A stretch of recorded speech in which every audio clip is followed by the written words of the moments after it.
Good afternoon, I'm CBS 4 meteorologist Lisa Gonzalez in weather control, and we have a lot to talk about when it comes to the tropics as we are getting closer and closer to the peak of hurricane season, that is September 10th. So right now we are tracking newly formed tropical storm Irma in the far eastern Atlantic. Not an immediate threat to land, one we will certainly have to watch. Max sustained winds 50 miles per hour, located 420 miles west of the Cabo Verde Islands, moving west. 13 miles per hour forecast to continue moving in that general direction as we head into Friday. Likely a Category 1 hurricane, and into the weekend maintaining Category 1 hurricane strength, and it'll still be to the east of the Lesser Antilles at that point. There are a few models keeping this moving out into the central Atlantic or just east of Bermuda, but most of the models in agreement that Irma will be moving generally towards the west, likely going to be just to the east or the northeast of the Lesser Antilles Monday, Tuesday, and Wednesday. Many of the models start to steer it in the general direction of the Bahamas or the Caribbean. We'll have to wait and see. There is still a lot of uncertainty. Now, Tropical Storm Harvey, it is located 30 miles north-northwest of Lake Charles, Louisiana.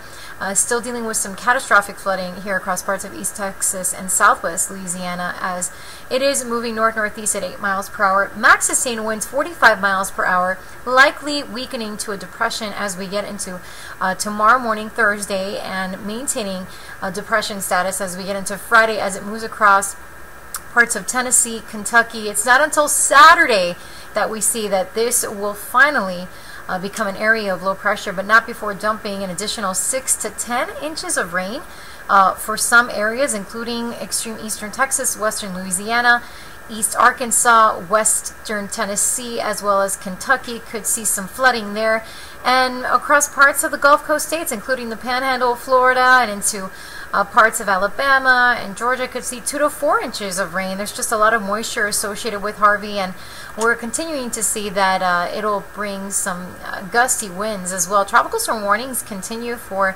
the east coast of Texas and the Louisiana coast as well.